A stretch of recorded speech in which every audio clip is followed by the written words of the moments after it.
Hello, this is Mary from Casing the Cover, and as library brats, my co-host Jenn and I happen across numerous crappy covers, atrocious authors, sad titles, and the occasional masterpiece. We spend an unhealthy amount of time decoding how cover designs can be humorously contrary to the story within, and how publishers lure unsuspecting readers.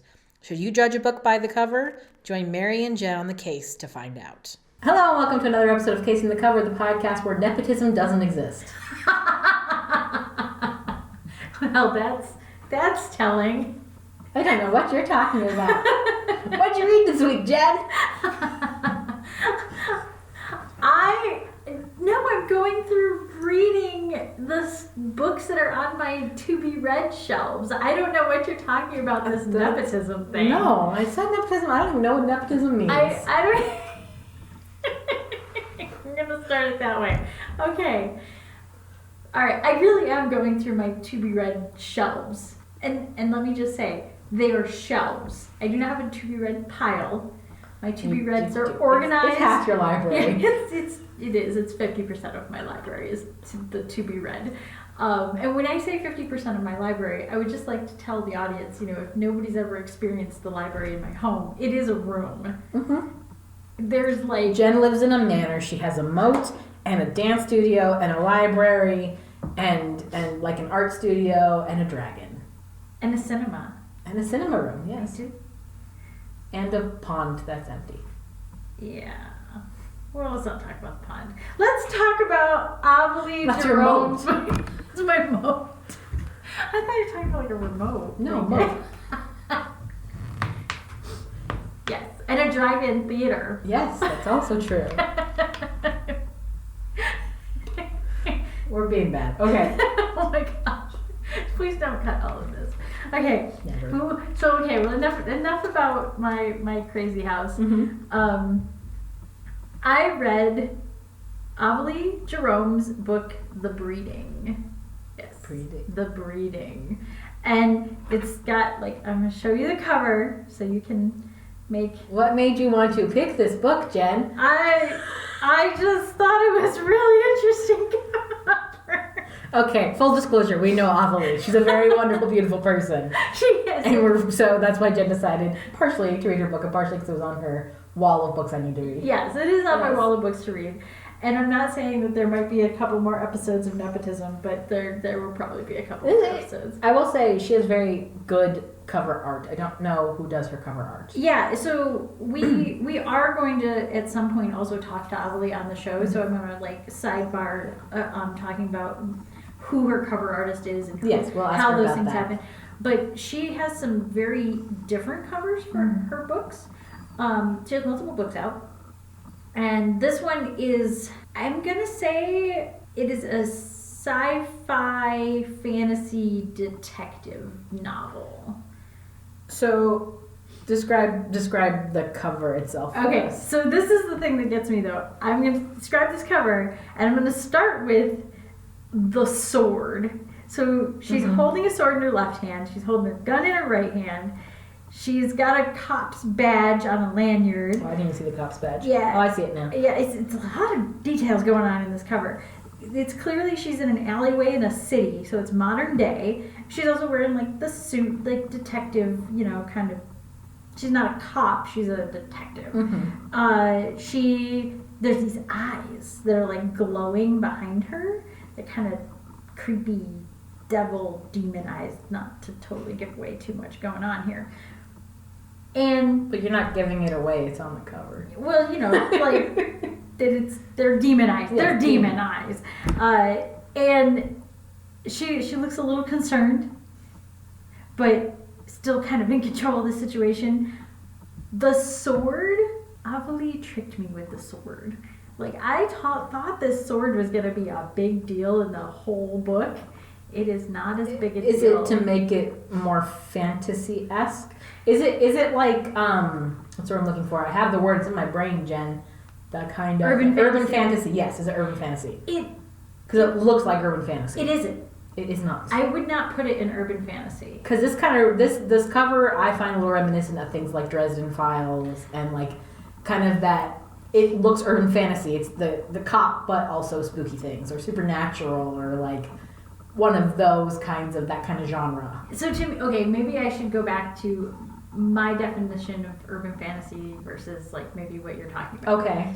My definition of urban fantasy, yes, is Dresden, but fairies. So like also Kevin Hearn's books, the Iron Druid series. Okay, I haven't read those, but I know what you're talking about. I want to talk about his books too because I'm also like I love him too. Nepotism. So doesn't exist, Jen. I know a lot of authors and I love them all, and even when some of them their style is not my style to read, I still love them. So I would still like push their books on people that I think other people would like it. This was very much my kind of thing. Yeah, it seems like it. This one's my kind of thing. Although not like I will read a lot of different things. I'm a very eclectic reader, but I wouldn't say I would pick this one up on my own. If it were me, if I didn't know Avily and this wasn't the book that she not was necessarily the genre that you're drawn to. Right, I wouldn't be drawn to this cover. As a genre, looking at it, if I was interested in this genre, I'd be like, yeah, the color is great. I like the whole thing, the breeding. It says the breeding in like bright white, but it's kind of like spatter painted on. Yeah, and which then, also makes it look like urban fantasy, but it does to me. Yes. Okay, so to me, urban fantasy. To go back to that, urban fantasy is fairies, magic, strictly that. This has a lot of sci-fi stuff going on. Like it's still like it's demons and things like that, but they're like other dimensional. Okay, beings. so it's less like there's a fairy underworld and more like we're opening portals. Yes. Which is more straight sci-fi. Right. Yeah. So to me, this, if I were to put this in the we've talked about sci-fi versus fantasy. If sci-fi and fantasy were not all in one line again, no, this would be sci-fi and not fantasy. Which the sword throws you off a little bit. Right. Yeah. Because that makes it lean. Between the sword and the eyes, the fact that it's that I've got a sword in one hand, my gun in the other, that to me looks like this is urban fantasy. Yes. But I wouldn't, and maybe, you know what, maybe somebody else would say it's urban fantasy. Maybe. Because... It depends on where your line of fantasy versus sci-fi right, is. Yeah. Yes. But to me, because she kind of leans into the whole discussion of these demons, these beings are extraterrestrial in the interdimensional sense. Okay. And, which I would also argue leans more sci-fi. Right. So, and it's not that they are mythical beings. It's mythical beings are actually alien. So they're like kaiju. Yeah. Okay. Yeah. Okay, I get kaiju. it. Yes. Yes. It's very kaiju. But, okay, and this is me reading between the lines on things. I totally read this as like the cop dealing with her demons. Oh, you thought those eyes were metaphorical. I really, and there's a lot of in between the lines. And when we talk to Avily, she'll probably go, no, Jen, the curtains are blue because they're blue. This, I think, is going to be the hazard of talking about books with people that we know, because they're going to go... You can set your interpretation straight. Yes, they can set my interpretation, which is fine. I'm open to this. Please set my interpretations straight. But at the same time, like, isn't it kind of cool to have like an interpretation of it, and then get a chance to like pick apart that interpretation, and I don't what do I know? I'm not an expert on this stuff. This is what I got as a reader, right? And also like I tried to remove myself from knowing the author. There were some struggles with that, but it's like one of those things where like you're reading it and you can just like see their face when they write a word. And you're just like, that sounds like something they would say. I can hear her. Part of the reason why I haven't read your books. Wait, I don't know how to take that. Just because, like, it is that. It's like, there's a point where you can separate artist from art from artist. And when you know the artist, it's harder to read something and not go, oh, I'm rolling my eyes because this is a dad joke and I know she did this on purpose. Which is something Jen does. The other reason why I haven't read your book is because I can't get it to work on my phone. It's free on Kindle right now. Not that I'm pimping my book. It won't be when this goes out. That's true, bro. So I read between the lines of this as this is a cop who is struggling with her demons. Mm-hmm. And when I say demons, like alcoholism, grief, things like that, I kind of feel like are all intertwined in the telling of this tale. Okay. But there's also like there actually is interdimensional beings. Well, does she ever do, like you're saying this sounds like a protagonist that has a lot, like you said, of personal demons. Does she ever ride that line of, well, maybe the other demons aren't real because she's got so many issues, maybe these are just a manifestation of those issues? Yeah, because that's how it opens. Okay. It opens with she's in the psych ward. I like this. And she thinks that she's schizophrenic and has problems and is seeing things and the demons are inside her head. And then it's like, oh no, they're not really. Mm-hmm. They're so a caveat to some readers, it leans into like very religious stuff. Mm-hmm. So if you're going into this and going, oh, I'm reading it purely for the sci-fi, for the fantasy of it, it definitely, like, the church and things like that serve a very major purpose in protecting her from these demons, these interdimensional beasts. Mm-hmm. So be aware of that. That's one of the things I had to be like, oh, well, that's Avily. Like, mm-hmm. and I wonder, You recognize the author. I recognize that, but and I think it works mm-hmm. for this story. There's also like it rides that line of a romance novel because there are so many potential love interests for this character. She goes in and she's just lost her fiance to this horrible car accident thing that was because of the demons, and because he was on the trail of this thing. And then so she goes back to work, and there's a guy at work who's got the hots for her. There's a pastor that has the hots for her. I think he's a pastor. I probably should look that up again. It's been a minute. I read this book and then pastor versus what? A minister or priest or I don't know. Probably not a priest. No, he's the type that can get married. I don't know. Probably not a priest unless they're Anglican. I'm not that person. I probably would be very much like these demons if I tried to enter into a church. Pretty much, if they're not Catholics, they can get married. So that leaves a lot of hope there and you go. doors for you. They're not Catholic. I don't know. But like, I would probably start smoking if I tried to enter a church. This is a reality. So don't expect me to know things about churchy things. I do to some extent, but mostly like the weird revelation stuff, the creepy stuff.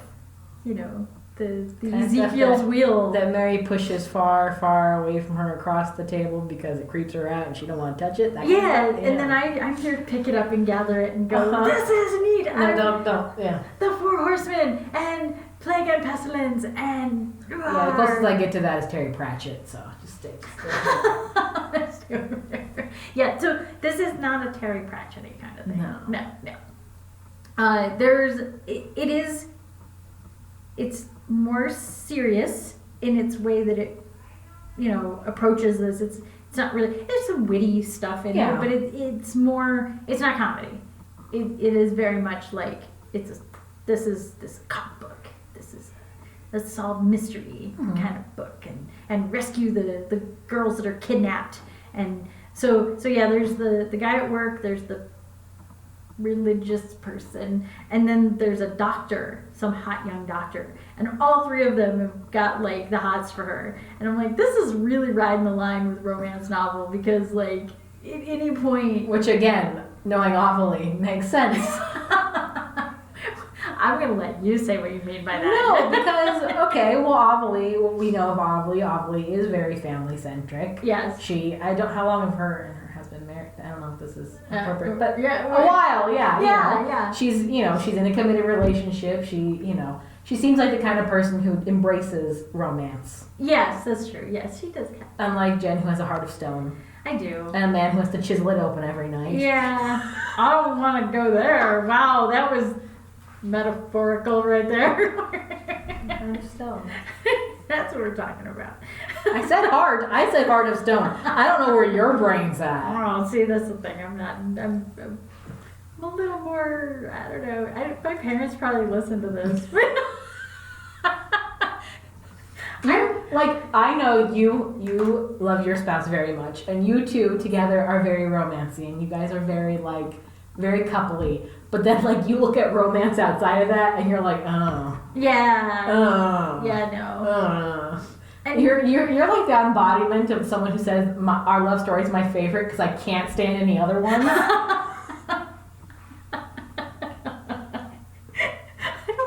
Anywhere near where we were going with this. No, I'm just saying, that sounds like more of an aspect that Avily would put into a book than you, for example. Yes, because, even writing my own, I try to write a love interest into my stories, and then they kind of fall kind of flat, bad things happen. It gets very pragmatic. Which is the opposite of me, because every time I try to write a story, it's where's the love interest? I need to find one. I'm very pragmatic about romance. I think it's you can find the one, but the one should be somebody who makes you smile and everything, but also can be your partner and do things. So are the love interests in this more like intellectual potential partners, or are they more like sexy potential partners? There's a lot of sexy talk. Okay. A lot of sexy talk. Oh my God. Again, Avily. Avily, we say this all with so much love. I've been at parties with Avily, I understand. Right? Yes. She's just, she's warm. She makes me warm. So I'm have to cut all of this out or she's going to hurt us. No, she knows that she makes me warm. She also is very good at kicking people's butts with swords, so. She's pretty good at it, yeah. No, see, there's no nepotism. We are under threat of death. This is not nepotism, yeah. It's I'm gonna have to cut this whole. I broke Jenn. Right? Yes, you broke the Jenn. Because I'm just picturing Avily going, I don't mind if you say you're hot for me. She's fine. She wouldn't. She wouldn't. And it's all, I say this in the most platonic way because, I love her dearly, but she is in a committed relationship and I am in a committed relationship. And admiration all around. But, yeah, yes, platonic. But your question, is it more intellectual? There's a lot of sexy talk, but yes, they all kind of serve a purpose. Okay. For her as well. So the doctor is helping her with these girls that have been kidnapped and the weird stuff that is happening with their bodies. And I don't want to get too deep into this because again, I want people to read this, so I don't want to give away too much. These girls are being kidnapped, and I mean, we can tell by the title of the breeding, there's clearly something happening with these girls, and this doctor is having to take care of that. And so he is explaining the medical side of things and the weird stuff that's going on with that, but then the church guy is helping her by giving her a place to hide out in the church away from these demon eyes, and then the cop, her coworker cop friend, who's I think he's also a detective. I don't remember. I think he's a detective. He has to be. He's got his own thing. He's doing the cop stuff. He's doing cop stuff, but he's been relegated to kind of the X-Files crap. He's supposed to be. Oh, it's all based in Phoenix too. Oh, so that's kind of cool. There's alien sightings and things like that happening. Is it kind of more X-Files-y? I wouldn't say. I don't know. It almost is, because there is an FBI agent who's a chick actually that comes into it, and you can tell that this character does not get along with girls very well. So I found that kind of funny too. I'm like, well, you get along. So that is not with girls. You have a lot of chick friends. So this character is not Avily. No, she definitely is a little bit catty actually. I don't know if that was me reading into it, but I definitely got the she's a little bit catty. I gotta make sure she's not one of us. She's probably me. No. Actually, actually no, I'm way direct. I'm like, I'm not catty. When did she write this book? 2018, before she met me. Oh, so she hadn't met you. Yeah, she hadn't met me yet. At least I don't think so. Maybe she had. I don't know. She wove me into things. Funny side note about writing people into stories. When I was working on stuff for my book and she was helping me with some editing on it, the female character in that, she goes, "This is totally made after me, right?" I'm like, "Oh, absolutely." I don't know. But anyway, I was going somewhere and you derailed me again. I'm sorry. That's okay. The cop is relegated to X-Files. Okay, so there is an FBI agent, and that's the whole catty thing. Yes. Okay, but it like almost wants to be X-Files-y, but it's not. And I'm really struggling with like it is a little familiar with where things are going with it, but it's not something that I've directly encountered. Because like I didn't get, oh, it's X-Files off of it. I got, it's kind of aliens. That's not necessarily that's not a bad thing. No. To kind of go, okay, let's take something that people relate to. And if you're saying that she does a lot of like the religion aspect to it too, that in and of itself kind of sets it apart. Because I feel like a lot of modern fiction, unless it's specifically marketed to the Christian market, does not tackle religious stuff. Yeah. And there are a few authors who do, but even they often, especially in fantasy, it tends to be that, well, there's a religion, but it's a made-up religion in a made-up world. Yeah. Or they lean into some of the religious stuff. It's a little bit like, did you ever see the movie The Ninth Gate? No. Johnny Depp is in it. Yes. I'm like, I think, yes. And it's really weird thing where he's like, he's a book dealer, like a used book dealer, so you know it speaks to my heart because I did that for a long time, and I always wanted to be like, found this weird book, and it's the unique thing, and it's gonna do this and that, and it's magical or whatever. It kind of has that feel to it a little bit, where you're solving the mystery, but it's getting you closer and closer to something you really don't want to get closer and closer to. And it's really interesting. And the sword does come in, but I'm not going to give that away. But it's like way late in the game. Which made me feel like there's probably a sequel in the works. Okay. In fact, there's a lot of stuff in this that I'm like, oh, this is very sequel-y. Like it ends with a whole lot of... There's a lot of threads to be... Yeah, there's a lot of threads that like, oh, you could leave it here. And not know really where things are going with it, but also I think you've got a whole like world that you could play in now and go into this. So yeah, see, it even says on the back that her fiance's last case she uncovers a plot that involves human trafficking and babies that may not be completely human. Creepy. So total spoiler, they're not completely human. Dun dun. I would assume not. Yeah. So, and it's like the forces of hell and all these things. And so the one funny thing that I could not get my head over was that one of the main demons, these are demons, like she's strictly calling them demons. Demons are aliens and dimensional beings. She names him Dionysus.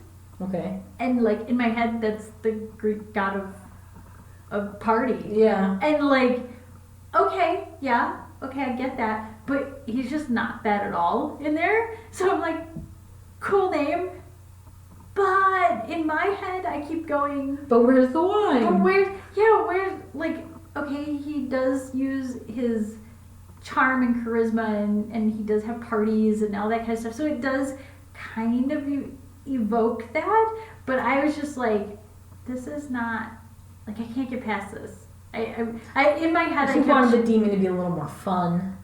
Well, if he was gonna be Dionysus, I want him to be Dionysus, like, right? You know. But if he's gonna be a demon, I want him to be more demon-y. Okay. And like those things in my brain didn't connect. So in my head, I kept changing his name. Avily. But like, I just couldn't reconcile it in my head because I have a totally different image of this character, this mythological being. I have a completely different vision of. Okay. And I think maybe that's the thing with like, and it happens too when you're dealing with like other mythologies. So you're talking about like urban fantasy. Yeah. And you start talking about like, or even like Loki and Thor and all that. Your brain goes, oh, it's this. And if that character doesn't do that and isn't kind of in some way true to the tried and true mythology of it, you're like, whoa, okay, but I can't go there. Like, there's a disconnect. So I think that's where I disconnected, was I was like, oh, but this character is not who I'm expecting him to be. No, you've got a character that lasts throughout a long period of time. They go through change. There's a YouTube channel I highly recommend to everyone, Lindsay Ellis. She's a brilliant video essayist. She used to do a series called Loose Cannon, where she talked about the development of a character over time. She does one on Hades. And how, like in Greek mythology, he was the nice one. Yeah. And how we've taken him, we've associated him with the Christian devil, we've associated him with hell, and now he's a villain in every movie he's in because we've associated him with other mythology and other, like, you know, the Christian belief and all this other stuff, and that's not what it is. So it kind of adapts over time. And it changes. And then there's the we've talked about this cartoon that we read, the comic, the webcomic. Oh, yeah, Lord Olympus. Where it kind of brings him back. Sexy Hades. He's, well, you know, like he's kind of sexy, but he's just kind of chill. He's supposed to be sexy. He's very chill, but he goes back to... I'm in fan groups that tell me he's very sexy, Jen. Okay, but he's also a drawing, so like, much love, all the love, but he's like the persona that he puts out is he's back chill. to... Yeah, he's very chill. It goes back to what he's supposed He's to a be. guy that has too many pet dogs and... Yeah, that's kind of... is really insecure. It's a very good interpretation of Hades. It's a little more, he's not evil. He's not, it's not a Beauty and the Beast sort of feeling to the story. It's more of like, this is a guy that is a little more, he's a workaholic. He is. Really? And he's super damaged and... Yeah, it's more like this is the Hades that you're looking at throughout the mythos. He's damaged and he's a workaholic. And he's very solitary. Well, because within her mythology, in your big three, you know, you have Zeus and Poseidon, whose damage has turned them into asshole party boys that sleep around, and Hades has just become a recluse. Yeah. That's kind of how it's interpreted, but yeah. Yeah. And so is it, in Avily's book, is he supposed to be kind of like, does it hint that, like, this is a demon that humanity's encountered before and has given him this title and he's the same? Not really. No. He just has that name. Well, it's a little hard to tell because I get the feeling that there's a huge time gap between when he's planted himself in this dimension. And I don't say on Earth because it feels like they're always on Earth, air quotes. But they're in a different dimension and the rules of that dimension work a little differently. And like, that's where the sci-fi stuff happens. That's kind of cool. Like it doesn't even play by our rules. And yet there's a certain number of rules that you're like, oh yeah, that makes sense. So like there's walls in that world, and if the wall in that world exists, they can make it exist in this world, but kind of not the other way around. It's like very fourth dimension like. And so like that worked in my brain because I'm like, oh, well, I play with quantum physics. The sci-fi concepts work in your brain. It totally worked in my brain because I'm like, quantum physics, I get it. Fourth dimension, understood, got it, rock on. And also it kind of plays on the lizard people thing. Okay. It plays a little bit with that, which is really neat. I like that too. But yeah, that's why though, to me, it didn't fall into urban fantasy. It was too sci-fi. Because it was too sci-fi and too kind of conspiracy theory-ish of the, you know, fourth dimension beings and lizard people and that kind of stuff. So did you feel that the cover, though, synced up enough to what it was? Or do you feel like, because it seems to me that the cover, and again, I don't know, we'll have to ask Avily if this was, how much input she has on her covers, and if this was an intentional thing on her part, or on her cover designer's part, but is it a little more pulled back from the sci-fi to make it a little more wide appeal to those kind of urban fantasy markets? I think so. Because that's kind of the feeling I get from this, is it's kind of, I've seen this similar kind of a look to, like, there's those ones that they're like time travel steampunk, and it's like all the same cover models. Like they all look like her. But they're in, they're in Victorian garb, but steampunk, and it's time travel, and it kind of looks like she kind of went for a, like, if you guys like this urban fantasy thing, you'll like this too. Look, they look the same. It's okay. It's okay to do this too. It is definitely leaning into the urban fantasy, and I don't know. I mean, we've talked about how sci-fi and fantasy now are slowly being crammed together. Well, not only that, but not only do they get crammed together on shelves, but let's face it, a lot of people who read sci-fi also read fantasy and vice versa. Yeah. As we're two people who both enjoy sci-fi and fantasy, I prefer fantasy, but I'll read sci-fi. Yeah. Do I venture over and read, crime fiction? Not really. Like, I feel like there's a bigger disconnect between a lot of genres versus sci-fi fantasy. Most sci-fi fantasy readers maybe aren't going to go pick up a straight romance or an Amish romance or a Patterson novel, but they'll wander over and pick out another book that looks pretty similar, even if it happens to be the other genre that they're into. Yeah. I think this cover rides the line really well of being, we can shelve it in sci-fi, or we can shelve it in fantasy, and it'll fit both places. If I were to have given one critique about this cover that, like, nope, should have done away with that, the sword. Like, it's just one, it feels extra. It feels like you didn't really need it. It's also kind of the things on the cover, it's kind of to the wayside because of its placement on the cover. Yeah. It's underneath the title and the author's name. It's like kind of the background of these other elements. So you said you thought it was going to be a bigger deal, but it's also fairly background to the other elements of the cover. To me, the main elements of the cover is, here's your heroine, she's a cop, there's a creepy thing. Yeah. Yeah, to me that's... And that sword is kind of like, and also if you like urban fantasy, you might like this. Right, yeah, that's exactly what this is. It's like, and look, a sword! I don't know. And maybe that is, like, maybe she did write this after we met, because I kind of, like, said, here, look, swords! That kind of got injected into her life in a big way.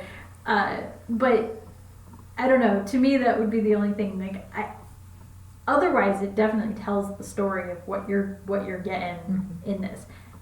So, I definitely can. I mean, you can judge the book by its cover. I love the colors on this too. Like, the colors are. It's bright enough to, like, catch your eye, but it's also kind of. It's evocative of that creepy noir sort of cop story feel to it. So, it's also. I will also say, like, this. When I look at covers, this is my preferred kind of cover. I prefer illustrated covers. Yeah. To Photoshop covers. Is it illustrated? It looks illustrated. Her face is really good. If somebody illustrated maybe this, it's Photoshop, awesome. But it looks illustrated to me. Maybe it's maybe a little it is. both. Maybe you're right. Maybe they kind of blended it out a little bit to look more illustrated. Made her look illustrated. I don't know. Well, maybe she is. Hold on. I know it's hard to tell. It looks illustrated to me. Like, look at the hands. The hands definitely. Either this is illustrated or they used a cover model and they did some brushing over it to make it look illustrated. Because this looks like an illustrated cover to me. I don't know why that's Avily. Yeah, that's one we'll ask her. I like it. It's a good cover. Yeah, it's a good cover, and I liked it. And it was a good story. I liked it. You should read it. I'm totally not playing the nepotism card at all. She's rolling her eyes at me, people. No, nepotism doesn't exist. I've never encountered such a thing. Ever in my life. And this is never going to happen again. No, never again. Not like all the nepotism in the world. But we already interviewed Panama Bob, too. So, yeah. Go figure, most of the people we're interviewing are people we're friends with. Well, hey, people, if you want to be interviewed by us, contact us. The email's in the description. Yeah. On that. Well, that's all the thingy at the end. Oh. It'll be there. You'll hear it at the end of the pod. Okay. But we should be expecting, we're hoping the next episode will be us talking to Avily about her process, about her covers, about her Other books. In her other books, and how she goes about her covering and how much of an impact she has on her covers, etc., etc. And no spoilers on that either, even though I know a whole bunch of stuff about how she goes through her covers. No, we will talk to her directly about that. Yes. You had a good book to recommend this week. We didn't have trash this week. So I know this is. Do you want to recommend any other urban fantasy things you like? I think you should recommend an urban fantasy thing, because I've got a laundry list of urban fantasy. I read a lot of urban fantasy. Oh, well, I guess in that case. The closest I get to urban fantasy is here's what I'll recommend. Because I'm going to recommend him till I get divorced. It's in our marriage. It was in our prenup that I have to talk about Brandon Sanderson regularly. Oh, okay. But I will recommend some Brandon Sanderson books because I will go the other way on this from you, Jen. Brandon Sanderson is another author who ties religion very deeply into his books. Not his own religion, because they're fantasy and he's a Mormon and Mormons don't exist in his fantasy books. But most of his novels, religion plays a really huge factor in his world building, and in a very good, makes sense kind of a way. Elantris is probably the biggest example of how closely knit it is into the plot. Elantris is a little hard to get through because of the structure of it. It's his first novel, and it's the hardest one to read because he thought he was clever by going, every 3 chapters will be, like, there's 3 characters who go in rotation, so it's hero, heroine, creepy villain guy. Hero, heroine, creepy villain guy. And so it's kind of hard to get through most of that book, but it's very good. So I will instead recommend Warbreaker, which is, I think, one of his other novels, but I love that book. And again, all those novels kind of tie in religion to a degree. And so, cool. Yeah, and again, the religion thing, it worked for this. It was really interesting. It was also cool to have, like, religion, demons, lizard people, dimensional travel, and aliens all wrapped into one little package. I will say, tinfoil ball of awesome. That's like, you're a conspiracy theory chick, but that's also a thing within religious conspiracy theorists, is that angels and demons and all that, they're just aliens. They're just aliens and interdimensional beings and all that. I don't like to get into it because it freaks me out, but it's a thing. But I will. Maybe we'll talk to Avily about that. Actually, we'll probably talk to Avily about her newest book that's coming out, and yes, that's going to be way fantasy. That's all I'm going to say about it. But that is the hardcore fantasy. We'll have her tell us all about it. So yes, that'll be exciting. Yay! Yeah. Good book. Yes. In the meantime, until then, all of our things will be at the end of the episode and in the description box. Come follow us, find us, send us things. Come be interviewed by us. Send us books. Sure, if you want to fly to us, because we don't know how Skype works. Or if you want to teach us. If you want to teach us how to interview you, you can be on the podcast too. That's a good trade. We're professionals. We're not. We're professionals at a different job, and then after work we do this. Right. This is our kicks. But we also like books. If you want to send us your book to read. Yes, that's true. Send us some books to read. Even the ebooks. Ebooks are good. Yeah, that's cheap. Also, audiobooks. I like audiobooks. Oh yeah. Mary does audiobooks. I'm so lazy. I have weeks at a time that I can't sleep. I don't sleep. So I do ebooks in the middle of the night when I don't sleep. It's a thing I do. I watch YouTube videos, so there you go. All right. Bye! Go buy Avily's book. Bye! Thank you so much for cracking another case with Mary and Jen. To learn more about Casing the Cover, follow us on Facebook and Twitter at Casing the Cover. To contact us or suggest a book, email casingthecoverpod@gmail.com. New episodes of Casing the Cover release the second and fourth Tuesday on YouTube, Apple Podcasts, Spotify, and Stitcher.